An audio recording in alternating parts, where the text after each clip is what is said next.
ଆମ ଭଦ୍ରକ ସଂସଦୀୟ କ୍ଷେତ୍ରକୁ ଆମର ପ୍ରିୟ ମୁଖ୍ୟମନ୍ତ୍ରୀ ଯିଏକି ଓଡ଼ିଶାର ବିକାଶ ପୁରୁଷ ଆଜି ଆମ ସଂସଦୀୟ କ୍ଷେତ୍ରକୁ ଆସି ଉପସ୍ଥିତ ଅଛନ୍ତି।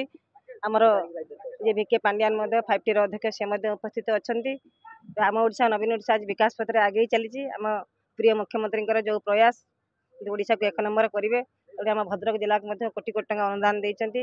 ସେ ঈଦଗାହ ହଉ, ଜାମା ମସଜିଦ ହଉ ଏବଂ ଆମର ଖାନକା ଶରୀଫ ହଉ, ମନ୍ଦିର ହଉ, ଆମର ଭଦ୍ରକାଳୀ ହଉ, ଆଖଣ୍ଡଳମଣି ପୀଠ କୋଟି କୋଟି ଟଙ୍କା ଅନୁଦାନ ଦେଇଛନ୍ତି। ଭଦ୍ରକ ସଂସଦୀୟ କ୍ଷେତ୍ର ଆଜି ବିକାଶ କ୍ଷେତ୍ରରେ ଆଗେଇ ଚାଲିଛି। ଏଠି ଆମର ମୋ ସଂସଦୀୟ କ୍ଷେତ୍ରରେ 7 ଜଣ ବିଧାୟକ ଉପସ୍ଥିତ ଥିଲେ। ମୁଁ ମଧ୍ୟ ସାଂସଦ ପ୍ରାର୍ଥୀ ଭାବରେ ଉପସ୍ଥିତ ଅଛି।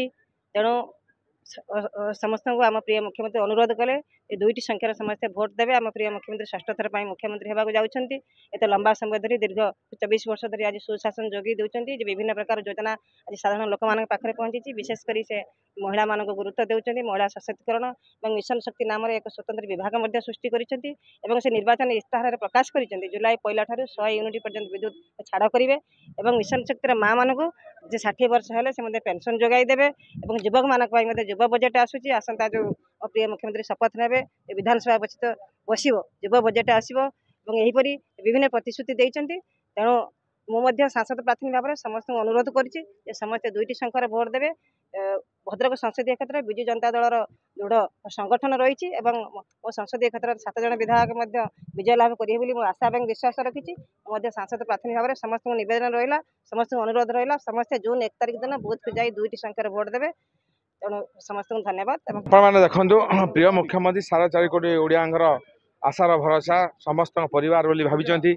ଯାହା ଯାହା କାର୍ଯ୍ୟକ୍ରମ କରିଛନ୍ତି ଏବଂ ଆଗାମୀ ଦିନ ଯାହା ହେବ ଇଏ ଗୋଟେ ପରିବାର ଭଳି ଏଠି ଚାଲିଛି। ଓଡ଼ିଶାରେ ମାନନୀୟ ମୁଖ୍ୟମନ୍ତ୍ରୀ ସହିତ ସମ୍ପର୍କ ଭଦ୍ରକରେ ମୁଁ ଯେଉଁ ବିକାଶ କରିଥିଲି ଆଜି ମୁଁ ଗର୍ବର ସହିତ ଭଦ୍ରକରେ ଯେଉଁ ବିକାଶ କରିଥିଲି ଆଜି ସେ ଗର୍ବର ସହିତ କହୁଛି ମାନନୀୟ ମୁଖ୍ୟମନ୍ତ୍ରୀ ଆଶୀର୍ବାଦ ଯୋଗୁଁ ଏ ସମ୍ଭବ ହୋଇଥିଲା।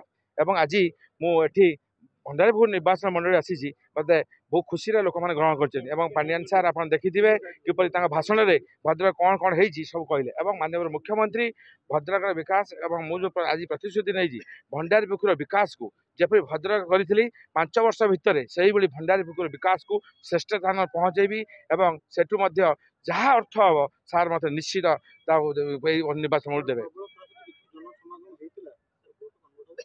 200% କନଭର୍ଟ ହେବ। ଯିଏ ଯେତେ ଭଲ ପାଏ ନା ଭଲ ପାଇବା ପାଖରେ ଖରା ବର୍ଷା ଶୀତ ନଥାଏ।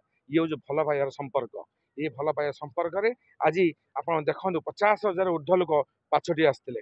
ଇଏ ହେଉଛି ସ୍ନେହ ମମତା ଶ୍ରଦ୍ଧା ଏବଂ ଭଲ ପାଇବାର ସମ୍ପର୍କ।